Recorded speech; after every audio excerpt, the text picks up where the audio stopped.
Hi folks, 2019 question C1 here. And so in this geologic geometry question, the facts we're given is that the road from A to B is level at 55. From B to C, it's rising uniformly. Okay, so we'll come back to that later on. We'll do the easy piece first. So we have a bend in a road here, and from point O, we just look then, if this is A is 55 to B is 55, is it cut or fill? Now I did out my ratios for cuts, okay, and remember the numbers are always getting higher, and for fill they always get lower, okay, so it's 5mm spacings for cuts and 10mm spacings for fill, okay, when you scale them up. So we'll kick off here. So looking at the land here, I can see that the land is way too low, well below 55 there. So this is going to be going out in 10mm spacings. So we mark them off there. And I just brought a line straight across from O there. So if this is 55 at the edge of the road, this means this guy is 50, 45, 40, 35, and I don't see any line lower than 35, so we won't bother doing anything less than that. After that, get your compass, open it up,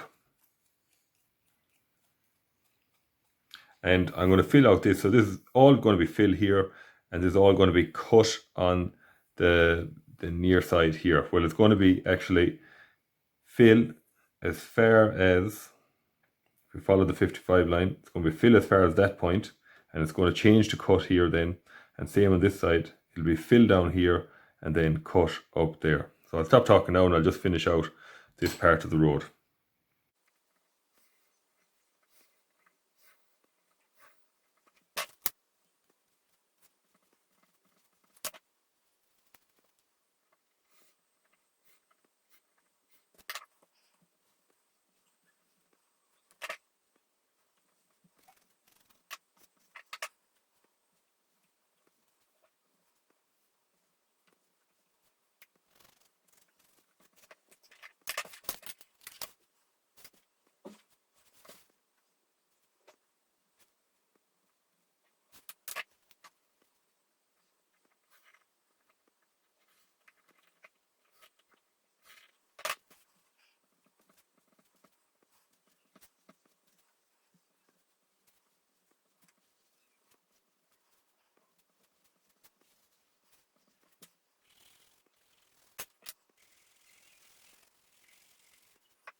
Now, so we've the curved piece of the road finished out. So next thing we come to the road from B to C. Now B is at 55 and we know going up to C is rising uniformly. That's all it tells us.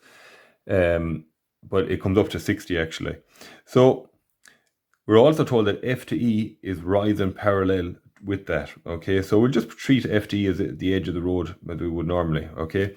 So what you got to ask yourself is, cut at the butt, fill at the hill. Remember that saying? And then you ask yourself, is it cut or is it fill? Well, I can see there clearly the land is too low, so it's going to be fill. So we've the butt, we've the hill. So cut at the butt, fill at the hill. Our semi view of the plane cone is going to go over here on the hill. So if you set your compass then to radius 10,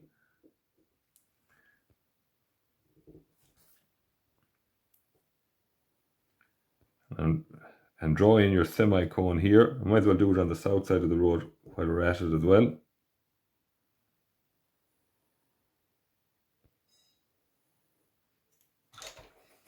Okay, so I'll just shade in them there.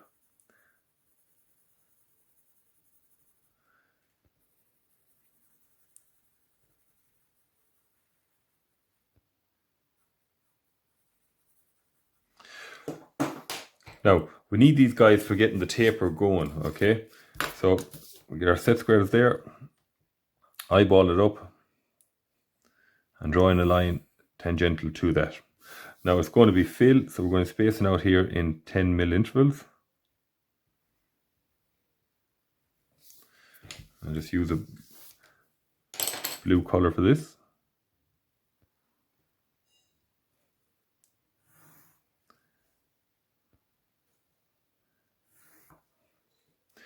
Now I'm going to move it back. Sometimes we have to get a crisscross going on here.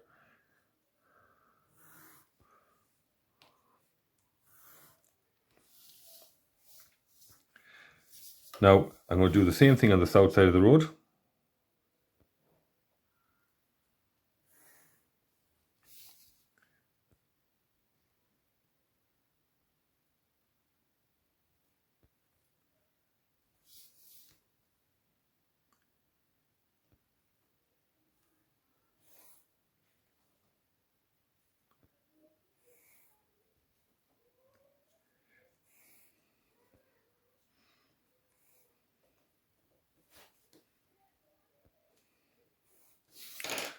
We'll mark these off. So this guy's at 55, this guy's at 50, 45, 40, and 35. Now we might as well finish out the south side of the road. It's the handier of the two.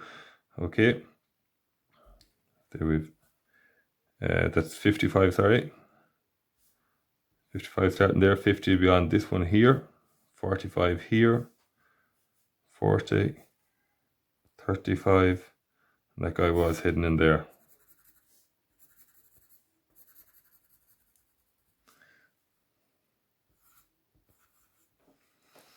Now, for the top side of the road, we'll just number that again first. 55, 50, 45, 40. And so we will, if you take here, 55 is there. There's 50, 45, and 40. And I'm going to add on another 10 just in case I need it.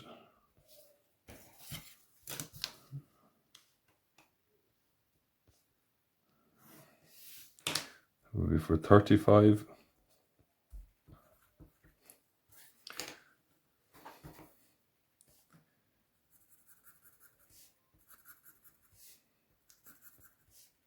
Now just do it a bit lighter here. We're not sure where this will stop crisscrossing at the moment. Now this guy here, G to F, is at 55 because he's coming out directly perpendicular to the edge of the road, and we know B is at 55, so he will be level going out there. Now, so we're going to have some levelly spaced out lines coming out here, but are they cut or fill? So if we look here, 65, 60, 55, follow that down. It looks like it's going to be fill here, okay? Oh, we grab our set squares there. Space out at 10 mil intervals.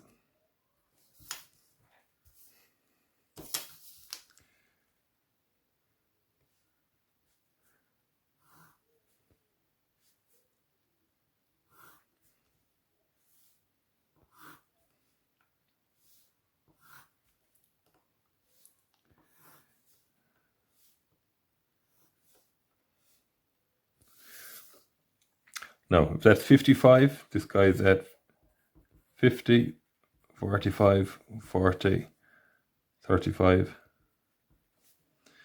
And so we'll find the lines here now. We have 50. There. 45. 40.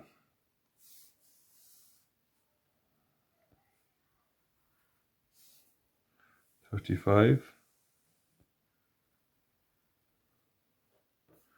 Another 35. On this line here as well. So the two seem to meet there on the same point.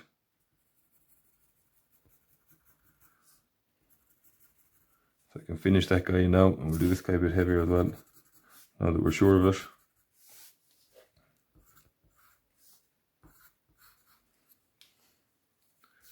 And again, we'll just lightly shade it in there.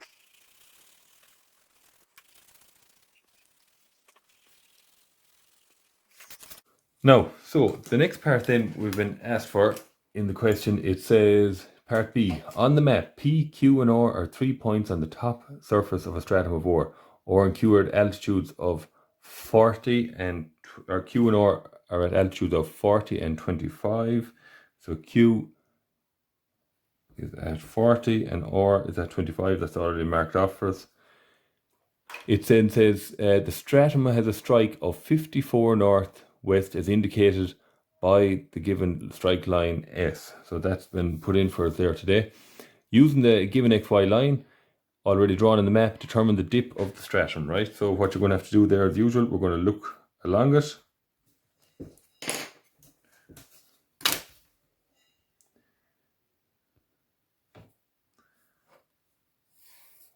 Q will be on that line.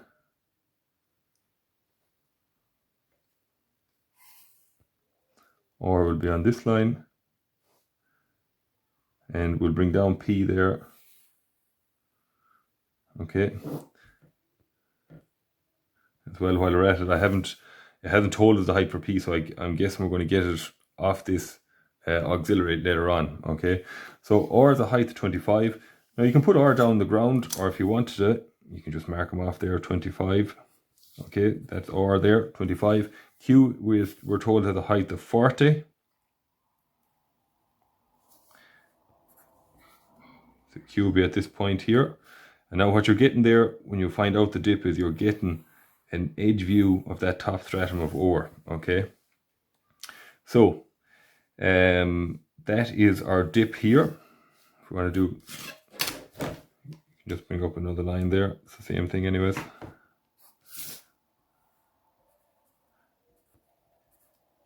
That is the dip, okay? Now, so we have our dip got now. So next thing we're looking at there in the question, reading it, is B part 2, find the altitude of P, okay? And that's what I reckon there, that it wasn't given up here, so we're going to have to figure it out sooner or later. So 2 views back, the measurements are the same. You can take your height there, which is, I make it 65, and if we bring up a line directly from P,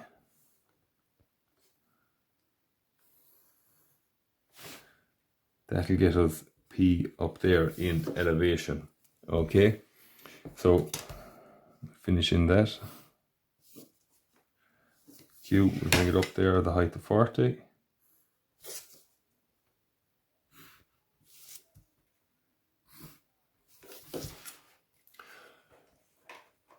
Now, draw the elevation, well, we just did that then, of the top surface of the stratum. That's what we're looking for. And the last part then, B part 3, determine the true angle between the line PR and the strike line S, okay? Well, that's the line PR, okay? And this is a level line, okay? A strike line is a level line, so you can actually go ahead and you can measure off that angle there. Now, I'll just get my protractor, and just to be sure, if I were you, I'd always put in the angle as well, okay? If they're saying indicate, so the angle there, I make it to be, it is 79, sorry, it is, reading this way, it is 101 degrees, okay?